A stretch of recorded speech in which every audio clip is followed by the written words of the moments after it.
Hello guys, welcome to another clip. So as you can see, Wollaton Hall is on the hill up in front of me. So I wanted to do another tour. I might go a bit more in depth, but really I want to explain why I love it here. So I will continue with this video once I'm up the hill. Okay, by this shot you can probably tell how sunny it is. I have to have a hand in front of my face. But yes, we are walking through the grounds of Wollaton Hall. Yeah, I'll get to a better place and I'll continue with this video. Okay, so let's start with a different angle of the manor which you haven't seen. A backstory on Wollaton Hall. I don't know which family owned it, but really this manor was destroyed by a fire, so it had to be rebuilt roughly 200 years ago. But yes, so this area I've not really shown you. It's where the main fountain is. I know lighting's really bad at the moment, but yes, this is a more general overview of the actual manor from the other side, which I've not shown before. Okay, a stereotypical feature of all English houses is a fountain surrounded by a path. So this is where the horse and carriages would have came to the actual manor, and the family would have stood on those stairs waiting for the guests. Just imagine how much it would have cost to keep something like this. I know this is owned by the National Trust when the owner sold it on. It's just amazing. You still have all of the land for the public to see, and the gateway. There is stairs there now, so probably the coaches either came through a ramp somewhere around here, or they had to walk up the stairs here. So here's a shot of the hall from a fair distance away. Really, this style of architecture is more Elizabethan. The actual style, anyway, even though it was rebuilt because there was a fire. If you see other manors like this throughout the UK, they do have a similar visual style and colour. Examples of different manors do include Chalk Abbey, which is in the Derbyshire countryside, and another example which is like this manor house, for example, is most likely Hardwick Hall. So yes, enough with the outside of this magnificent building. Let's head onto the inside and I'll tell you why I love this place so much. If you want to see any photos taken in today's video, please check out the Facebook page, which is the same name as the channel. But yes, we are now going to go into the house, and this is where I'll explain why I love this place so much. So really, like I said before, I do recommend coming here based on the free pricing and what this place really has to offer. Access to a historical place for free is really good, and the amount of history which is here is quite impressive.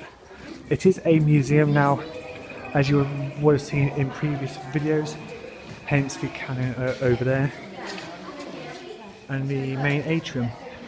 So really, I'll start really going through each individual room and explaining different facts and things about them. So let's start with the main hall. I love this room really because it resembles a medieval church, especially with the decoration on the ceilings. I do not know why the stone carving is over there, but it does make a nice feature of the house. Same with this very ornate fireplace with the family crest. And you also have all of the typically English oil paintings, which manor houses not normally have, and a scale model over here. Through there is a gift shop. It was once where furniture was housed, but it was changed up, so there's not really much point in showing that. So let's start this way and I'll give you a good explanation and why I love each room. So this room is the dining room. As you can see, there is a lot of, I'd say, Victorian, Georgian and Edwardian dress.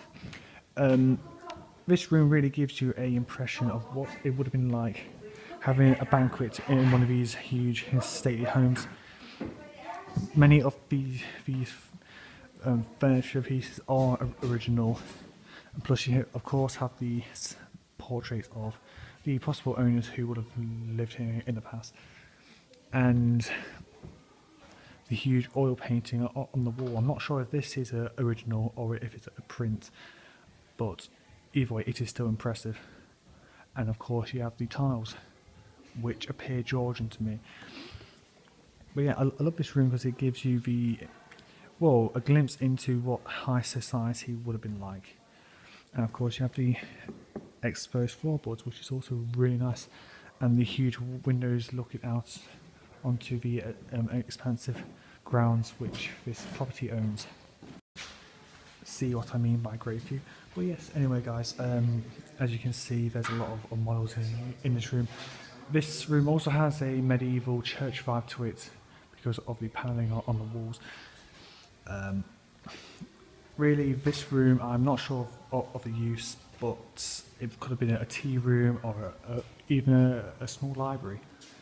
The panelling is the sort of thing you would have seen in Elizabethan England, 14th, 15th century, but it was adopted more in the manor houses from the 17th to 18th.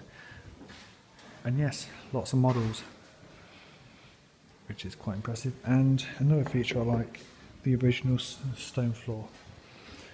And yes, another church I feature the carved archways. I don't know what's through there, but yes, let's move on to the next room. Does that give anyone a Spanish vibe? It does to me. So here you have the grand wooden stairway with a lot of paintings on the walls. I will explain more about those once I got there. But as you know, many historical houses had a affinity with collecting expensive items, and of course the main thing of English heritage, taxidermy, such as this white lion here, and this room through which houses a collection of stuffed animals such as the walrus and the zebra.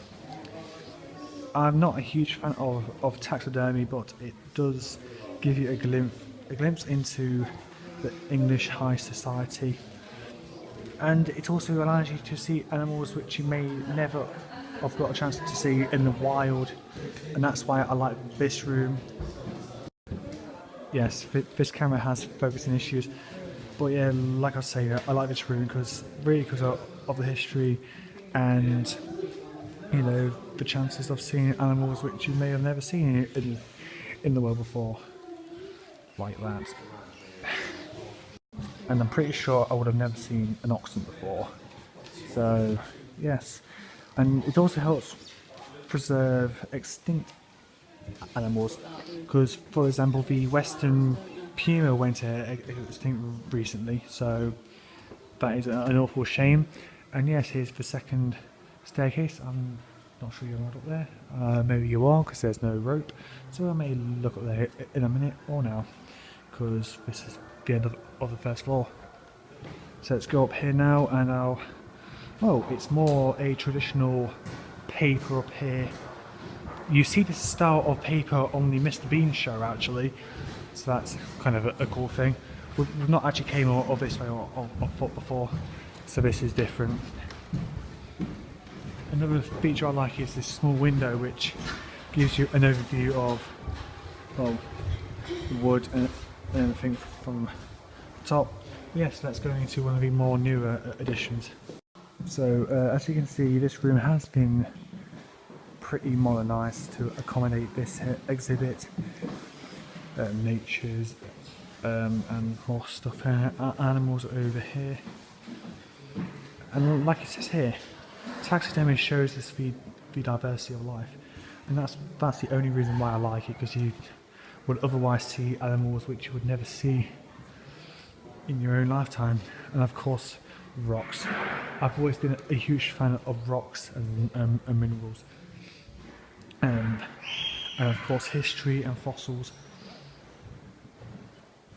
This room doesn't really in keep with the rest of the building.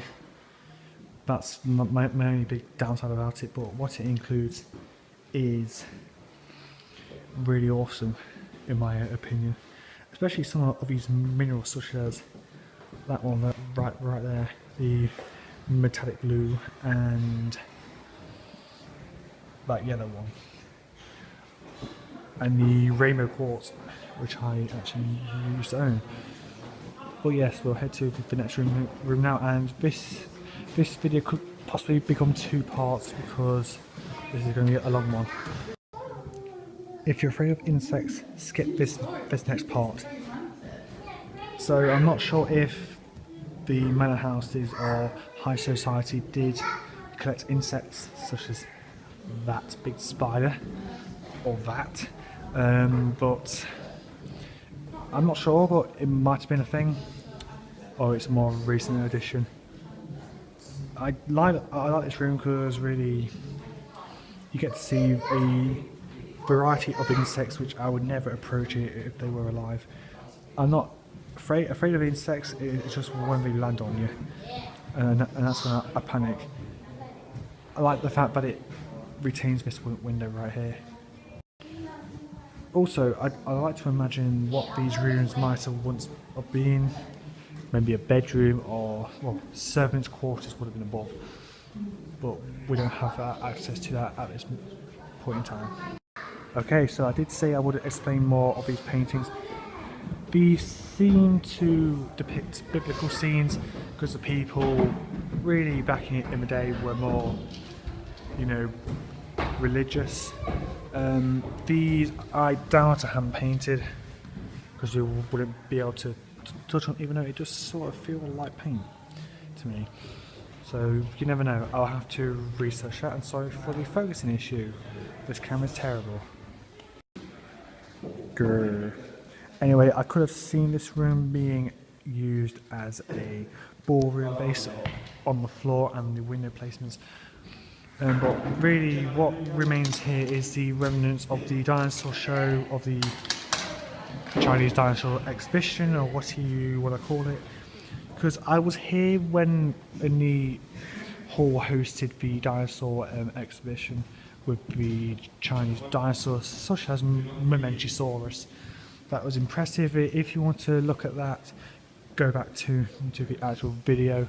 If I can find it, I will link it down below.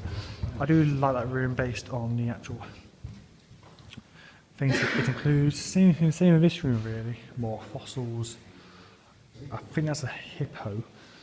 And more skeletons and taxidermy. Yes, you can see this is a recurring theme around this house. And that, which looks like a calico. There's a way through there, but I don't know what it leads to, so I'm not going through there. Well, yes, most of it's been kept intact. It's just a few rooms like this which have been changed up to house exhibits. But yes, you still have original features, which is great. And that appears to be marble. And that is marble. Yes, I'll see you in a moment.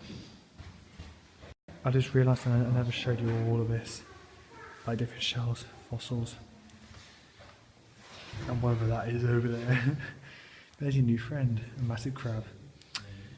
It looks like a boxer crab, or a coconut crab.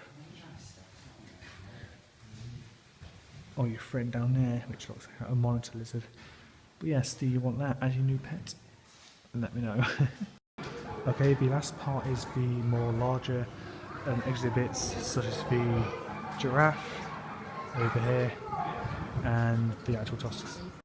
So as you can see, well, barely see because of the terrible lighting, is more stuff for animals.